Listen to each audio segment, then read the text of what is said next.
धाकड़ खबर बेखौफजुमा बेबाक अंदाज।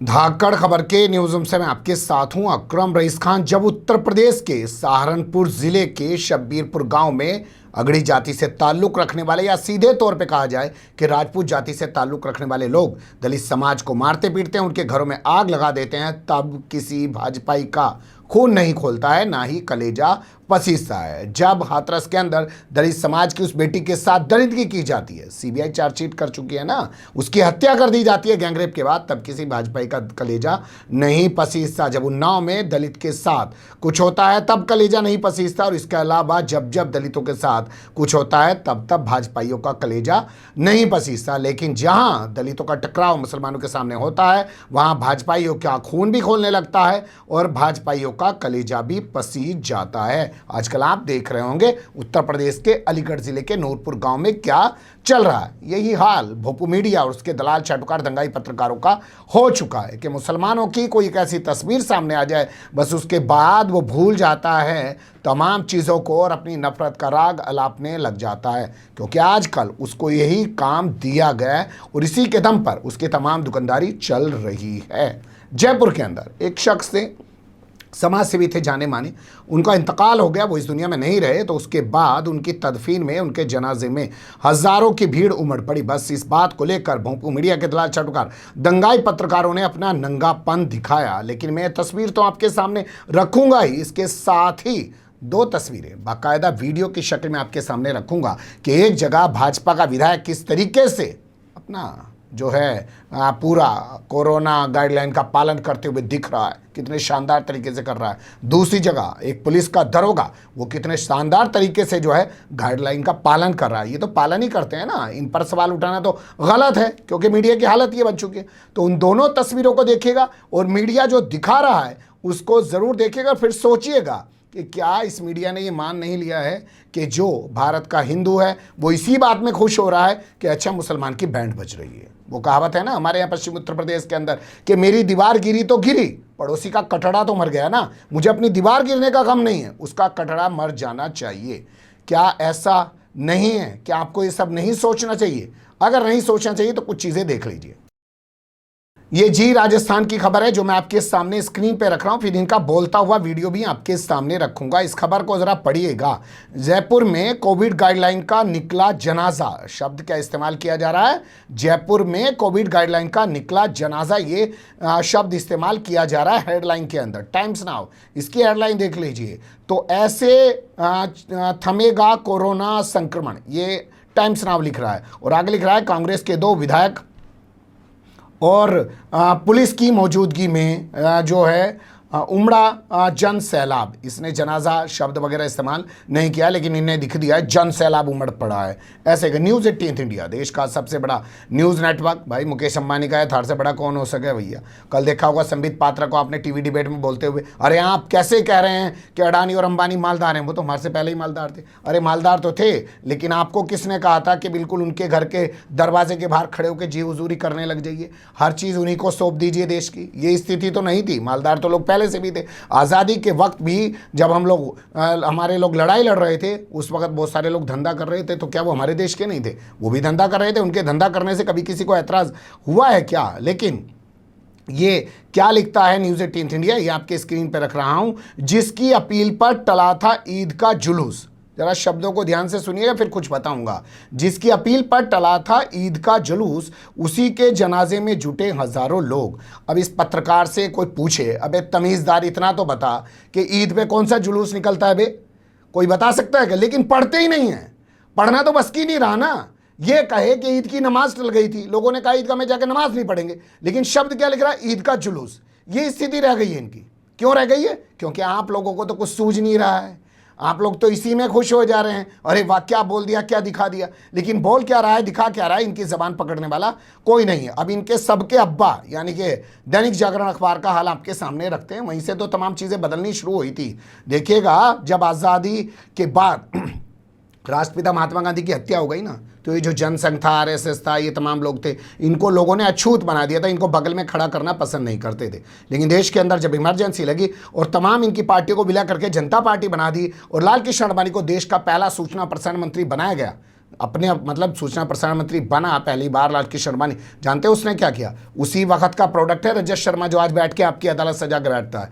लाल आके मीडिया में अपने लोगों को घुसा दिया। उसी के बाद तो ये अखबार पैदा हुए दैनिक जागरण टाइप के, और इन्होंने एक माहौल बनाना शुरू किया, और आज ये लोग इस कदर सत्ता पर बैठ चुके हैं। लेकिन आप कुछ और करते रहिए जो कर रहे हैं। तो ये क्या हेडिंग लगा रहा है वो देख लीजिए। राजनीतिक लाभ के लिए, इसकी हेडिंग की शुरुआत यहां से होती है, राजनीतिक लाभ के लिए जनाजे में जुटाई भीड़। अब बताइए, जनाजे में जो भीड़ जुटाई जाती है आजकल किसी के मरने में, वो राजनीतिक लाभ के लिए जुटाई जाती है जी।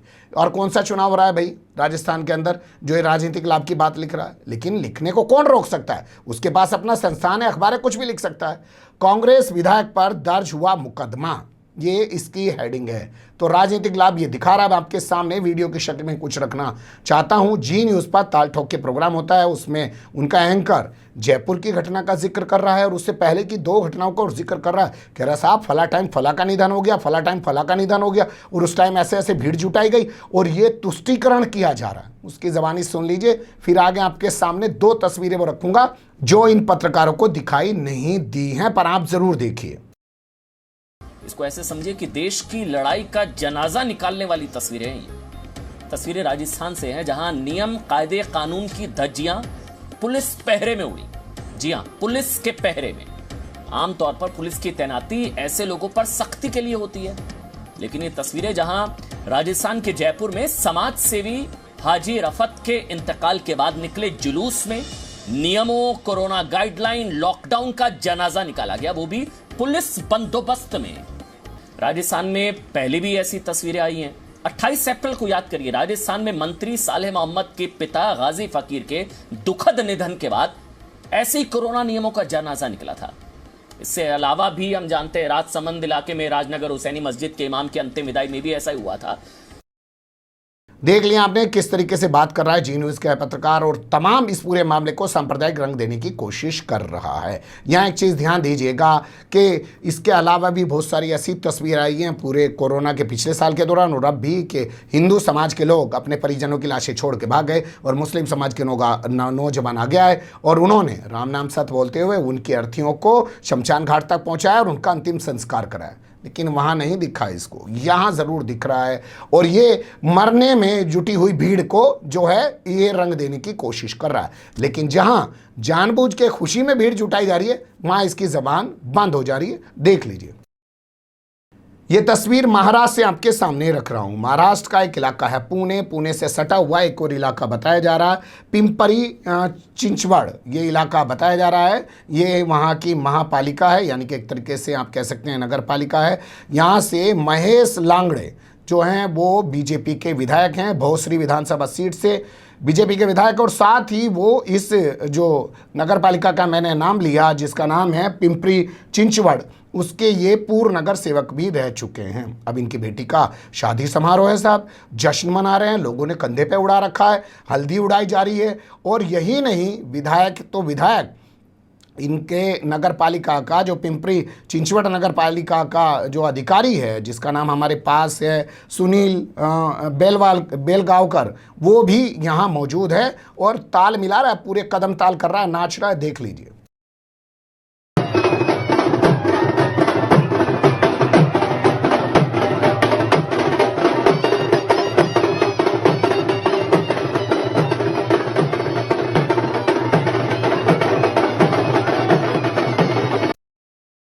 अब यहाँ सवाल सोचिए, वो तो चलिए मरने के बाद लोग इकट्ठे हुए, गम के माहौल में लोग इकट्ठे हुए, क्या भीड़ भी मरने वालों के लिए इकट्ठी की जाती है कि फला आदमी मर गया, आ जाओ इकट्ठे हो जाओ? खुशी में तो लोग खुशी से बुलाते हैं कि आ जाओ फला आदमी है, इकट्ठे हो जाओ। तो यहाँ जो ये कर रहा है, ये क्या कोरोना गाइडलाइन का पालन कर रहा है? और इसको लेकर क्या मीडिया ने दिखाई ये खबर आपके सामने रखा है इस बात को? लेकिन क्यों? क्योंकि बीजेपी का विधायक है, इसको लेकर ये जो है वो नहीं दिखा सकता। जबकि यहाँ तो मामला इसलिए महत्वपूर्ण हो जाता है, विधायक तो विधायक, यहाँ पे अधिकारी भी जो है वो नाच रहा है। 31 मई की ये तस्वीरें बताई जा रही हैं इस पूरे मामले में। अभी तक जो जानकारी हमारे पास है, विधायक समेत 50 लोगों के खिलाफ देर शाम होते होते FIR दर्ज कर ली गई है, क्योंकि वीडियो वायरल हो गया था। लेकिन मीडिया के पत्रकारों को नहीं दिखाई दिया, जो दलाल चाटुकार दंगाई पत्रकार दिल्ली में बैठे हुए हैं। अब अगली तस्वीर देख लीजिए।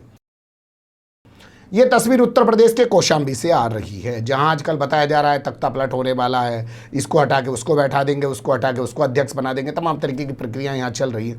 लेकिन यहाँ कानून का किस तरीके से राज होता है वो किसी से दबा छुपा नहीं है, और किस तरीके का पुलिस यहाँ पे काम करती है वो भी किसी से दबा छुपा नहीं है। कौशाम्बी ये वो ज़िला है जो आप कह सकते हैं उत्तर प्रदेश के डिप्टी सीएम केशव प्रसाद मौर्य का ज़िला है, वो यहीं से आते हैं, जैसे महाराज गोरखपुर से आते हैं। हरीश चंद्र ओझा यहाँ पर एक रिटायर्ड दरोगा है। अब तस्वीरों में देखना शुरू करिए, फिर आपके सामने विस्तार से तस्वीरें रखूंगा। 1 जून की ये खबर बताई जा रही है, दैनिक जागरण में ये खबर छपी, उसी के हवाले से रख देता हूँ। लेकिन यहाँ पे उसने उस तरीके से नहीं लिखा जैसे वहाँ पे वो लिख रहा था। उसने लिखा है कि 31 मई को यहाँ चौकी पर तैनात जो दरोगा था, शीतला धाम चौकी पर तैनात जो दरोगा था, उसका नाम था हरीश चंद्र ओझा, वो रिटायर्ड हो गया। अब 1 जून को उसका जश्न मनाया जा रहा है कि दरोगा रिटायर्ड हो गया है। दरोगा को बाकायदा फूल मालाएं पहनाई गई, घोड़े पे बैठाया गया, और फिर इसके बाद कड़ाधाम थाने से उसका जो है जुलूस निकाला गया। कैसे वो जुलूस निकाला जा रहा, विस्तार से देख लीजिए।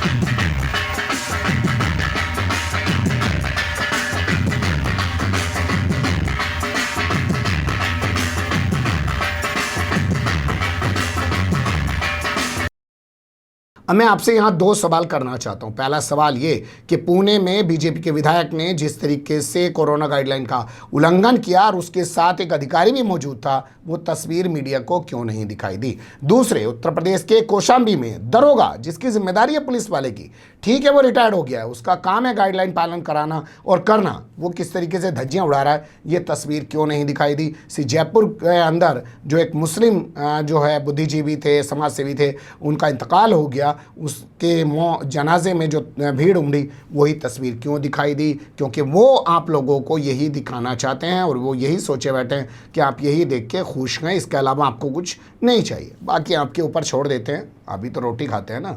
बने रहेगा धाकड़ खबर के साथ। फिलहाल कमेंट्स के रूप में आप लोग अपनी राय दे सकते हैं, खबर को लाइक कर सकते हैं, चैनल को सब्सक्राइब कर सकते हैं और ज़्यादा से ज़्यादा हमारी खबरों को शेयर कर सकते हैं। फिर ऐसे ही किसी सुलगते हुए या उलझते मुद्दे लेकर मैं आपके सामने हूँगा हाजिर। फिलहाल अभी मुझे दें इजाज़त।